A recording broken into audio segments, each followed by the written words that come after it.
Mines carbon private limited कोयला खनन company के प्रांगण में अपनी मांगों को लेकर धरना पर बैठे नारी शक्ति रूपेण सभी माताएं बहनें, आप सबों के हौसले को सबसे पहले हम नमन करते हैं। आपके इस जज्बे को हम सलाम करते हैं जो विगत 4 महीने से आप लोग लगातार धरने पर बैठे हैं। मेरा सबसे पहले जोहार आप तमाम माताओं को जिन्होंने मोर्चे को संभाला है और ये बताया है कि वास्तव में 21वीं सदी नारी सशक्तिकरण का दौर है। आपके धरने ने, आपके हौसले ने, आपके जज्बे ने इसे साबित किया है। साथ ही साथ आज इस कार्यक्रम को आयोजन करने में अपनी भूमिका का निर्वहन करने वाले हमारे जिला अध्यक्ष दिलीप बाबू, विकास जी, संतोष कुमार पटेल जी, गौतम तिवारी जी, सचिदानंद पासवान जी, अजीत मेहता जी, सुदर्शन जी, विनोद जी, अरुण जी, प्रभात जी, दीपू भाई, पंकज, प्रेम राम, विकास मेहता जी, सत्यप्रकाश जी, आदित्य सिंह, सुधीर राज, अनिकेत मेहता जो हमारे पूर्व प्रत्याशी डाल्टनगंज, ओंकार दा हमारे पूर्व प्रत्याशी, हमारी बहन आयशा सिंह मेयर प्रत्याशी रही, चंदन जी, विकास जी, वीर कुमार चौरसिया जी, जयप्रकाश जी, पप्पू जी, चंदन सिंह दांगी जी, सूरज, अजय, शिव पारस जी, राजू जी, अभय जी, आप सबको धन्यवाद।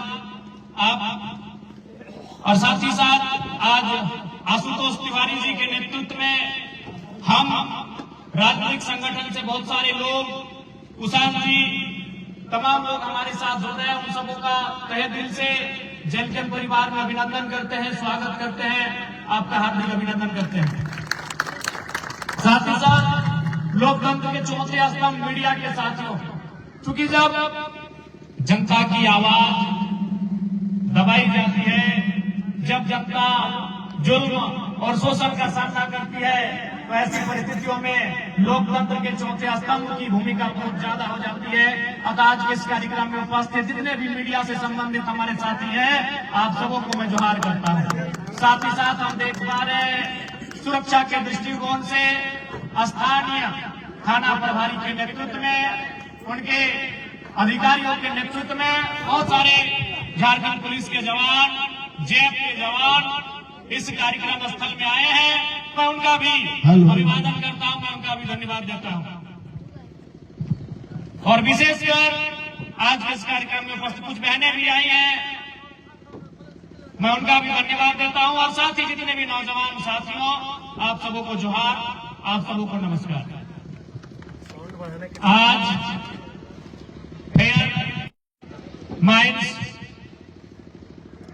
के प्रांगण में यहाँ के रैयतों ने इस धरने के माध्यम से अपनी आवाज को, अपने हक अधिकार के बातों को रखने का काम किया है। मैं आप सबों को स्पष्ट कहना चाहूंगा, जब मैं यहाँ आ रहा था, मैं यहाँ आने के बाद माताओं बहनों से मिला तो कंपनी प्रबंधन वाले ये कह रहे थे, वो सुनाई उन्होंने अपनी आप बीती कि आप धरने पर बैठकर क्या कर लेंगे। एक बात याद रखिएगा कंपनी प्रबंधन वालों, सबसे पहली बात, आपसे हमारी कोई निजी शत्रुता नहीं है, लेकिन आप अगर इनके मनोबल को तोड़ने का काम कर रहे हैं तो याद रखिएगा ये गांधी का देश है और एक अर्धनग्न फकीर महात्मा गांधी एक लाठी लेकर अंग्रेजों को खदेड़ने का काम किया था। ये तो बहुत संख्या में है, इसलिए इस घमंड में नहीं रहिएगा। जो भी प्रबंधन के लोग इस प्रकार का व्यवहार करते हैं, इस प्रकार की बोली निकालते हैं, आप इस घमंड में मत रहिएगा। इस भारत भूमि के ठीक चौहद्दी में बांग्लादेश, श्रीलंका और नेपाल भी आता है। क्या हश्र हुआ आपको मालूम होगा। भीड़ सड़कों पर आई, प्रधानमंत्री और राष्ट्रपति को खदेड़ कर भगा दिया। आप तो कंपनी के ऑनर हो, आप तो कंपनी के संचालक, इसलिए आपने हमारी कोई निजी शत्रुता नहीं है। भारत एक संवैधानिक देश है और आप जो कंपनी का संचालन कर रहे हैं, वो कंपनी जिस पॉलिसी के साथ चलती है, उस पॉलिसी के तहत आपको इनको मुआवजा, इनको नियोजन और तमाम प्रकार की सुविधाओं को देना होगा। और नहीं जो आज धरना आप देख रहे हैं, ये धरना एक बहुत बड़ी बंदी का रूप लेगा और इसकी सारी जवाबदेही आप कंपनी प्रबंधन की होगी, इस बात को याद रखिएगा। आज पता नहीं पूरे देश में चल क्या रहा है। जिस देश का संविधान ये कहता है कि भारत देश of the people, by the people, for the people का देश है, जो जनता के लिए, जनता के द्वारा और जनता को चुना जाता है, जनता की सुविधा के लिए चुना जाता है। आज उस देश में ये केवल झारखंड की घटना नहीं है, ये पलामू के पड़वा की घटना नहीं है। आज अब बड़का गांव आपने सुना होगा, बहुत सारी हमारी माताएं बहनें कह रही थी कि बाबू हम लोग 4 महीना से धरना पर बैठे हैं। माताएं बहनें अपने मनोबल को कम मत कीजिएगा। आप ही के बगल में हजारीबाग जिला है, हजारीबाग जिला में एक गोंदलपुरा नाम का जगह है, वहां की माएं बहनें 4 साल से धरना पर बैठी हैं, 2022 से बैठी हैं। मैं आपको बताना चाहूंगा, जितनी भी माताएं बहनें हैं, आप अपने मनोबल को मत तोड़िएगा। आप 4 महीने से बैठी हैं, मेरी माएं, मेरी बहनें वहां 4 सालों से बैठे हैं, 2022 से बैठे हैं। वहां एनटीपीसी और अडानी प्राइवेट लिमिटेड कंपनी है, या fair carbon private limited company है। तो इसलिए ये कोई नया उदाहरण नहीं है। आज मध्य प्रदेश में वहां के आदिवासी चीता आंदोलन किए हैं। आपने देखा वो चीता आंदोलन, एक चिता बनाया है और इसमें पूरा आदिवासी समाज जाके सो गया है। वहां भी यही मुद्दा है, जमीन अधिग्रहण का। वहां भी कंपनी के द्वारा जमीन अधिग्रहण का मुद्दा है। उड़ीसा में भी आंदोलन चल रहा है, उड़ीसा में भी आदिवासी समाज लगातार अपनी जमीन को बचाने के लिए आंदोलन कर रहे हैं। इसीलिए मैंने कहा कि पता नहीं आज इस देश को क्या हो गया है। आज जो देश एक आम व्यक्ति के शासन की बात कहता है, जो देश समानता की बात करता है, आज वो देश पूंजीपतियों के अधीन हो गया है। आज वो देश उद्योगपतियों के अधीन हो गया है। आज हर एक जगह आंदोलन किया जा रहा है, आज हर एक जगह लोग धरने पर बैठे हैं। ये बहुत ही चिंता का विषय है। इसलिए आज हम सबों को ये साबित करना होगा कि यह देश किसानों का देश है, ये देश मजदूरों का देश है, ये देश एक सामान्य व्यक्ति का देश है। यह देश किसी विशेष व्यक्ति का नहीं है, यह देश किसी उद्योगपति का नहीं है, यह देश सामान्य से सामान्य व्यक्ति का देश है। आज मैं अपने बहुत सारे हमारे डीएसपी मित्र हुए हैं, उनसे मैं बोलता भी हूं, कभी मिलता हूं कि भाई अगर कभी कंपनी में धरना देता है कोई रैया, पूरा पुलिस लेके आप आ जाते हैं, क्या कारण है? बोला कंपनी वाला टैक्स देता है। बोले किसान का खेत में तो टैक्स देता है, अगर हमारे खेत में जंगली सुअर आते हैं आप कहने आते हैं? हमारे बहुत सारे डीएसपी मित्र हमसे हम बात करते हैं कि अब जब भी देखते हैं कि कोई कंपनी के गेट के बाहर धरना देना हो, हड़ताल करना हो, आप लोग पूरा जिला का पुलिस वहां बुला लेते हैं। तो कहते हैं कि नहीं कंपनी वाले टैक्स देते हैं। तो हमने उनको कहा कि भाई अगर कंपनी टैक्स देती है तो किसान का खेत भी तो टैक्स देता है, हम भी तो लगान रसीद कटाते हैं। और अगर कंपनी को नुकसान होने के डर से आप उनकी रक्षा में आ जाते हैं, आप उनकी सुरक्षा में आ जाते हैं, तो हम आपको खेती के दिन बुलाएंगे जब हमारे खेतों में जंगली सुअर आएंगे। हमारा खेत भी टैक्स देता है सरकार को, क्या हमारे खेतों की सुरक्षा में पुलिस आएंगे? क्या बड़ा बाबू निगरानी करेंगे? ये बहुत ही चिंता का बात है कि आज हमारे देश का सिस्टम ऐसा हो चुका है कि अगर एक पूंजीपति को फुंसी भी हो जाता है, उसे एक छोटी सी समस्या होती है तो पूरा सिस्टम हम उनको दे देते हैं। लेकिन आप निराश मत होइए, इस देश कालांतर से लेकर आज तक और जब तक कोई बढ़िया व्यक्ति इस देश का नेतृत्व नहीं करेगा, एक ऐसा व्यक्ति, याद होगा आपको इस देश के 5वें प्रधानमंत्री चौधरी चरण सिंह कहते थे कि किसानों एक नजर रखना खेत खलिहान पे और दूसरी नजर रखना लाल किला के मचान पे। वो खुले कहते थे कि अगर मीडिया मेरी आलोचना कर रही है तो तुम सोचना कि किसानों में तुम्हारे लिए काम कर रहा हूं, और मीडिया अगर मेरी प्रशंसा कर रही है तुम सोचना मैं पूंजीपतियों के लिए काम कर रहा हूं। ऐसे शख्स चाहिए भारत की राजनीति में, ऐसे शख्स इस राजनीति में आएंगे। आज आश्चर्य होता है, देश के प्रधानमंत्री अगर हमें कोई 1 मिनट खून भी हमें देता है ना, हम जीवन भर उसके एहसान मानते हैं। आज आदरणीय प्रधानमंत्री जी को, नरेंद्र मोदी जी को इस देश की जनता ने 3 बार प्रधानमंत्री बनाया, लेकिन आज तक उनका अडानी प्रेम छूट नहीं रहा। बड़ा दुख का बात है। और वो बड़े गर्व से, फख्र से कहते हैं हम चाय बेचते थे, हम पिछड़ा का बेटा है, हम गरीब का बेटा है। लेकिन आज हकीकत क्या है? आज सारी जहां जहां आंदोलन हो रहे हैं, झारखंड को छोड़कर उड़ीसा में भारतीय जनता पार्टी, मध्य प्रदेश में उनकी सरकार, आज देश के प्रधानमंत्री, उनका विजन क्या है? आश्चर्य होता है उनके विजन को देखकर। वो क्या चाहते हैं कि देश की सारी पूंजी, देश की सारी संपत्ति कुछ लोगों के हाथों में दे दी जाए। हमें कोई 1 मिनट का खून देता है, जब हमें जरूरत होती है जीवन भर याद रखते हैं कि उस व्यक्ति ने हमें खून दिया था।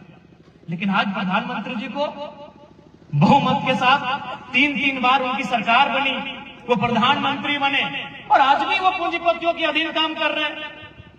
आज आपको याद होगा विधानसभा बजट सत्र में मैंने एक सवाल उठाया था, और उस सवाल का जवाब भू राजस्व मंत्री दीपक बिरुवा जी दे रहे थे। हमने उनको टोका कि दीपक भाई क्या कर रहा है आप? अरे हमने आपको सीधा सवाल पूछा, ये आपको जो सेक्रेटरी वाला फाइल टाइप कर रहे हैं मेरे सामने, हमने सीधा सवाल पूछा है कि धरना जहां जहां हो रहा है आपको जानकारी है या नहीं? वो फाइल पर हमने देखा होगा उस भाषण।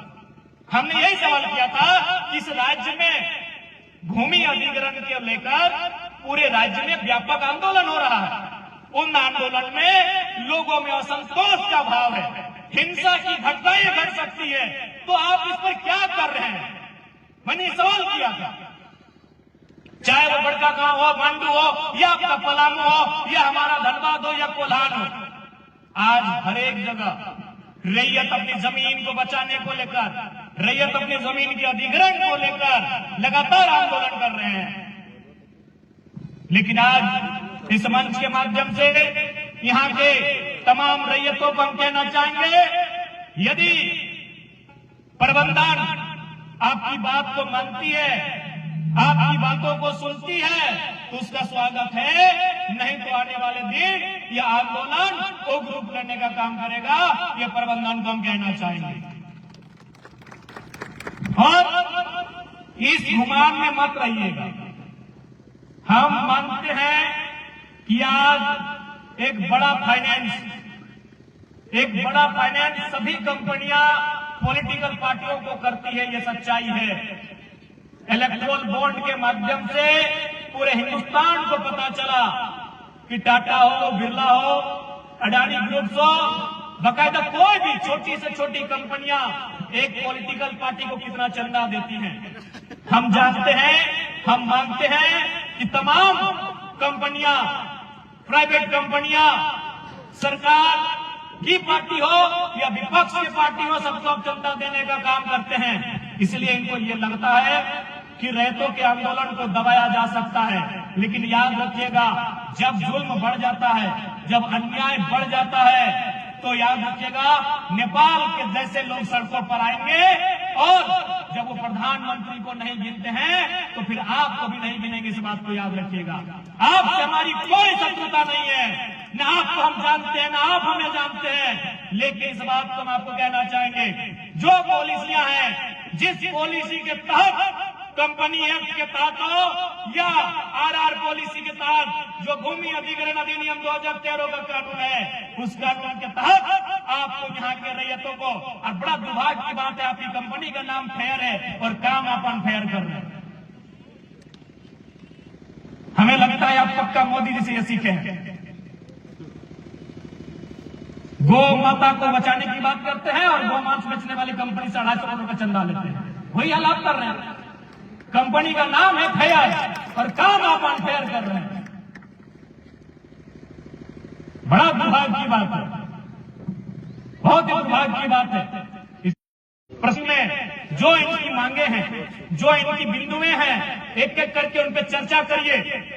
मैं इस बात को भी मानता हूं कि जनता ने शायद 13 बिंदु रखा होगा, जनता ने 12 बिंदु का मांग किया होगा, 11 बिंदु का मांग किया होगा। आप कितने बिंदुओं पे सहमति जताते हैं? कितने बिंदुओं में 3 महीना में काम करते हैं? कितने बिंदुओं में 6 महीना में काम करते हैं? आपको बात करने के लिए आगे आना चाहिए, क्योंकि भारत एक लोकतांत्रिक देश है।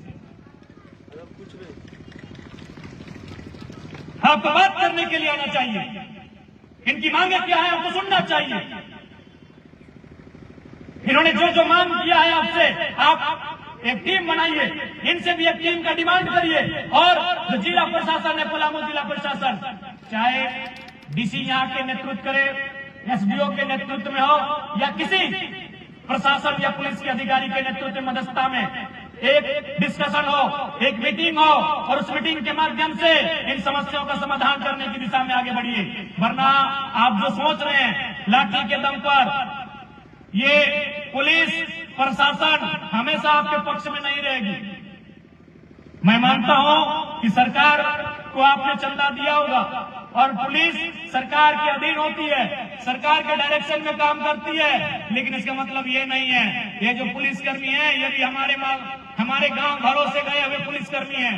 ये भी मिडिल क्लास फैमिली से तैयारी के माध्यम से यहाँ तक गए हैं। ये सब दिन आपके साथ खड़े नहीं होंगे आप, इसलिए मैं आप तमाम प्रबंधन से कहना चाहूंगा, आप अपनी एक टीम बनाइए। यहाँ के जो रैयत, और आपको तो शर्म आना चाहिए कि महिलाएं धरने पर बैठी हैं, रात बिरात ये धरने पर बैठी हैं। उनके साथ अगर कोई अप्रिय घटना घटी, उनके साथ कोई अनोनी घटना घटी, इसकी जवाबदेही किसकी होगी? ना यहाँ लाइट की व्यवस्था है, ना यहाँ किसी प्रकार की सुविधा है, ना यहाँ किसी प्रकार की सुविधा नहीं है। खुला आसमान में महिलाएं धरनों पर बैठी हैं, यह बहुत ही शर्मसार करने वाली बात है। और इतना पूंजी कमा के कहां ले जाइएगा? आज समझ में नहीं आता है कि किसी कंपनी का पहला लक्ष्य मुनाफा ही क्यों होता है। क्या मानवता को आपने तोहिन कर दिया? क्या मानवता को आपने तार तार कर दिया? अरे मानवता की का भी ख्याल रखिए। क्या करेंगे इस पैसों का? आप भूल गए स्पेन और इटली को?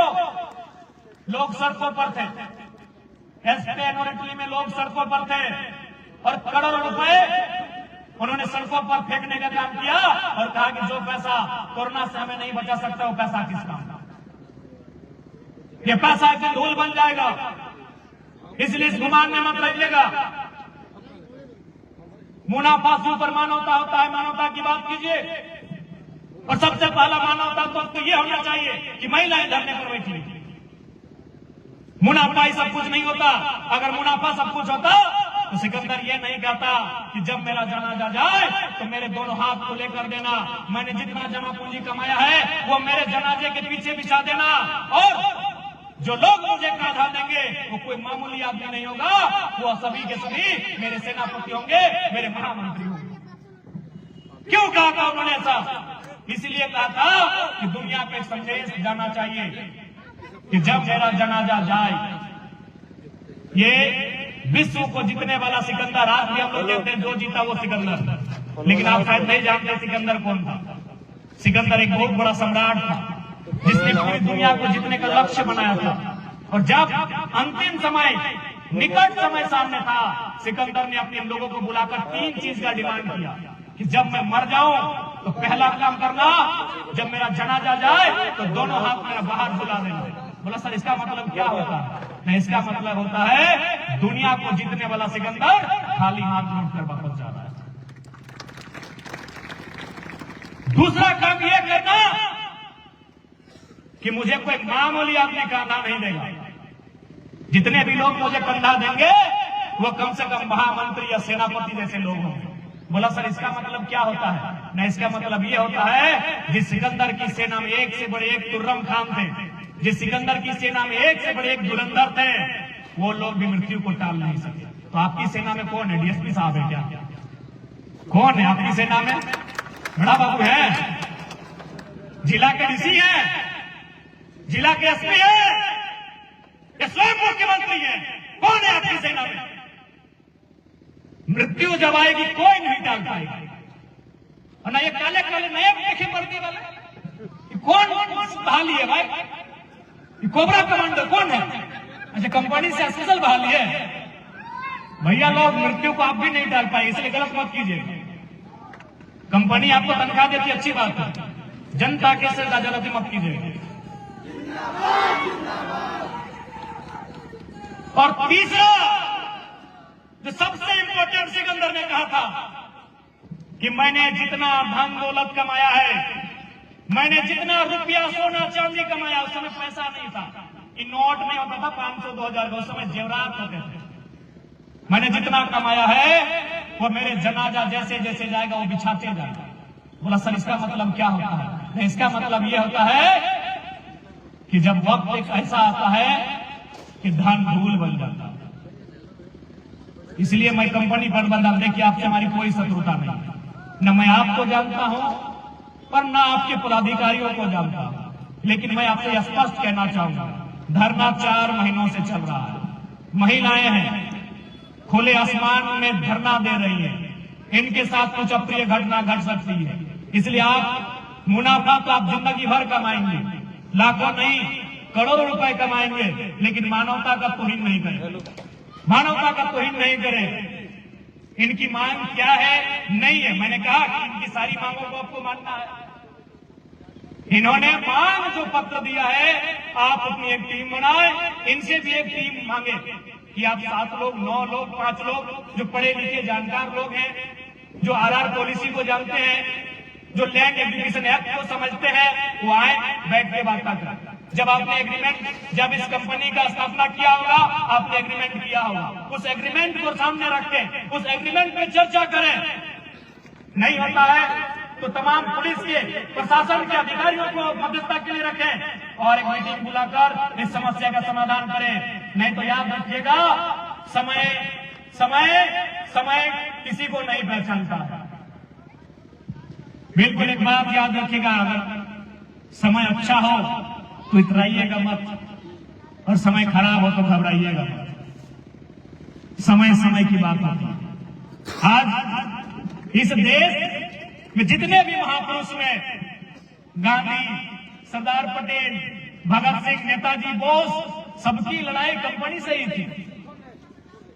फर्क था कि उनकी company British east India company थी और आज की कंपनियों का नाम बदल गया है। कहीं एनटीपीसी है, कहीं सीसीएल है, कहीं फेयर है, तो कहीं फेयर लवली है। कुछ नहीं बदला है। जो अंग्रेजों के time British east India company थी, आज के समय में बस ब्रिटिश शब्द हटा है। आज भी वही रूल, वही रेगुलेशन, आज भी वही तरीके। इसलिए मैं तमाम नौजवानों से कहना चाहूंगा, कंपनी से जब लड़ाई होती है, कंपनी से जब सामना होता है, तो लड़ाई आसान नहीं होती है। कंपनी से लड़ने वाला ही भगत सिंह थे। भगत सिंह कंपनी से ही लड़े थे। वो गोरों की, अंग्रेजों की ब्रिटिश कंपनी थी। नीलांबर, पीतांबर अंग्रेजों से जो लड़े थे वो कंपनी से लड़े थे। बिरसा मुंडा कंपनी से लड़े थे। आपकी पलामू में जितने वीर हुए, राजा पृथ्वीराज से लेकर तमाम, उन्होंने जो लड़ाई लड़ी थी वो लड़ाई कंपनी से लड़ी थी। आज कुछ भी नहीं बदला है। आज भी कानून, आज भी सत्ता नतमस्तक हो जाती है कंपनियों के आगे। उसका जीता जागता उदाहरण है आज झारखंड में चल रही आंदोलन। सरदार पटेल ने 1948 में कहा था कि जनता की मांग अगर गलत भी हो तो एक बार सुनना चाहिए, चूंकि लोकतांत्रिक देश है। लोकतंत्र का मतलब यही होता है कि एक बहुत बड़ी आबादी, एक बहुत बड़ा समूह अगर गलत मांग भी कर रहा है तो सुनना चाहिए वो मांग क्यों है। ये लोकतांत्रिक देश है। अगर एक बड़ी आबादी गलत मांग की भी डिमांड कर रही है तो आपको सुनना चाहिए, आपको बात सुनना चाहिए और उसको जानना चाहिए और क्यों ऐसा मांग रहे हैं। इसलिए आज इस धरना में उपस्थित हमारे तमाम माताओं बहनों, आपसे यही कहेंगे, हौसले को बिल्कुल मत हारिएगा, बिल्कुल हौसले को मत हारिएगा। ये लड़ाई आपके वजूद की है, ये लड़ाई आपकी अस्मिता की है, ये लड़ाई आपकी आने वाली पीढ़ी के हक अधिकार की है। आज आप अपने लिए लड़ने नहीं आए हैं। आपकी उम्र 50 50 हो चुकी है, आपकी उम्र 60 वर्ष हो चुकी है। आप जो आज ये लड़ाई लड़ने आए हैं, आप जो ये संघर्ष करने आए हैं, ये संघर्ष, ये लड़ाई